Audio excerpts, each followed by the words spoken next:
Digital Marketing Misfits.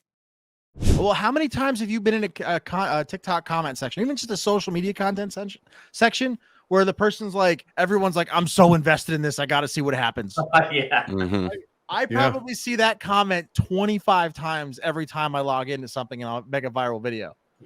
And it just draws people in. Like, I'm so invested. And it's not anything, literally, it's nothing consequential. Like, we're sitting on here trying to make educational stuff to help people improve their lives. And we get like 4 comments. And then it's usually just this dumb story and to the moon.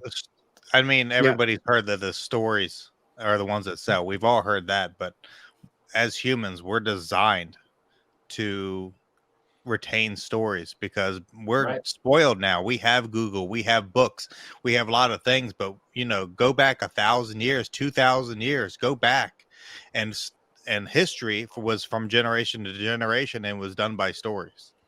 And so we are built to learn stories and be told stories and retain stories. That's just how history was for how long. Yeah, you're right. Yeah, I was kind of I was helping out a friend of mine get her TikTok started, and I was trying to explain to her why telling people her story was so important. And she's not into affiliate marketing or digital marketing or anything. She just wanted to grow her own personal page, and eventually she wanted to maybe do like some sponsorships and stuff like that. But the things that I was teaching her over 2 or 3 calls, she was so she's living with her sister-in-law at the moment, and she was sharing all of those things with their sister-in-law. Well, her sister-in-law happened to grow up. She's of Mexican descent, and she grew up in like almost like a Mexican cult. And I tried to tell her and her friend, I said, hey, you guys should probably tell the story about how you guys got like out of, like how you guys basically broke away from this like religious cult.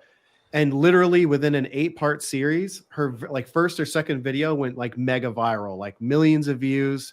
And literally she was struggling to get her first 1,000 followers. And now she didn't know what to do because she had like 80,000 followers. It was literally like overnight. And every single comment in that first or second video was just like, I need part 2. I need part 2. I need part 3. I need part 4. I need part 5. Because she was just going and telling the story of how she grew up, how, what life was like, for her family. And then she talked about when she got older and she broke away. And there was like these very defined parts that she was talking about.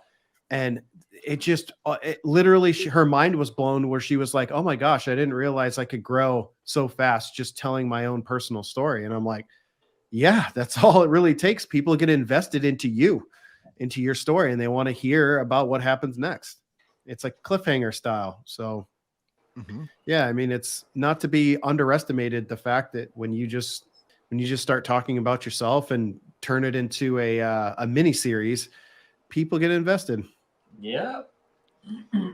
Speaking of open loop, I'm sorry, go ahead. No, go ahead. Finish. I was going to say open loops have been used in all forms of both entertainment, copywriting, everything for, decades. Look at soap operas, look at television series. There's a reason why those people get invested. They got to know that big climactic moment, but what happens next? So yeah, that's, it makes complete sense. That sounds like a story that, like, if I watched the video, I'd be like, well, now I'm about to go binge watch this person's channel because I want to know what happens next. I mean, we're all guilty of it. So, and I think out of like an 8-part series, I think like 6 out of the 8 parts got over 1 million views. It was crazy. Yeah. Well, it is a Mexican cult. I mean, yeah. Well, again, that's the thing. If you lead with that, like, people are like, what is that? I must watch to learn more. Yeah. I'd never even heard of Mexican cult. Yeah. Yeah, everyone looks at that. Not a Mexican cult.